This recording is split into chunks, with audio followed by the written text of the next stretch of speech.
Doctor আর ডাকাতের মধ্যে পার্থক্য অভিধানে থাকলেও এই তৃণমূল কংগ্রেসের কাছে নেই। যারা ডাকাতি করতে পারবে ডাক্তারির লাইসেন্স নিয়ে তারাই হচ্ছে ডাক্তার এই তৃণমূল কংগ্রেসের কাছে। সুতরাং স্বাস্থ্যমন্ত্রী যিনি কিনা আরেক মহিলা, একজন মহিলা প্রসূতির ওপর এরকম হয়েছে, কোন স্টেটমেন্ট দিয়েছেন? মুখ্যমন্ত্রী তিনি কি বলেছেন? আগে তো মুখ্যমন্ত্রী, স্বাস্থ্যমন্ত্রী সবকিছু এক ডজন মন্ত্রিত্ব একজনের কাছে ছিল, এখন আবার একটু ডিস্ট্রিবিউশন হয়েছে, কিন্তু দুজনে কিছু বলেছেন, দুজনেই তো মহিলা। আমরা চাই অন্য সময় তো হলে পদত্যাগ চাওয়া হতো, আর পদত্যাগ করে সময় নষ্ট করতে হবে না।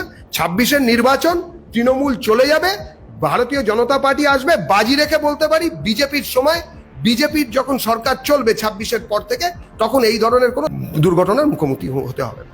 ভারতবর্ষের সুপ্রতিষ্ঠিত গণতন্ত্র, সাংবিধানিক সমস্ত ব্যবস্থাকে ভেঙে দেওয়ার নাম হচ্ছে তৃণমূল কংগ্রেস।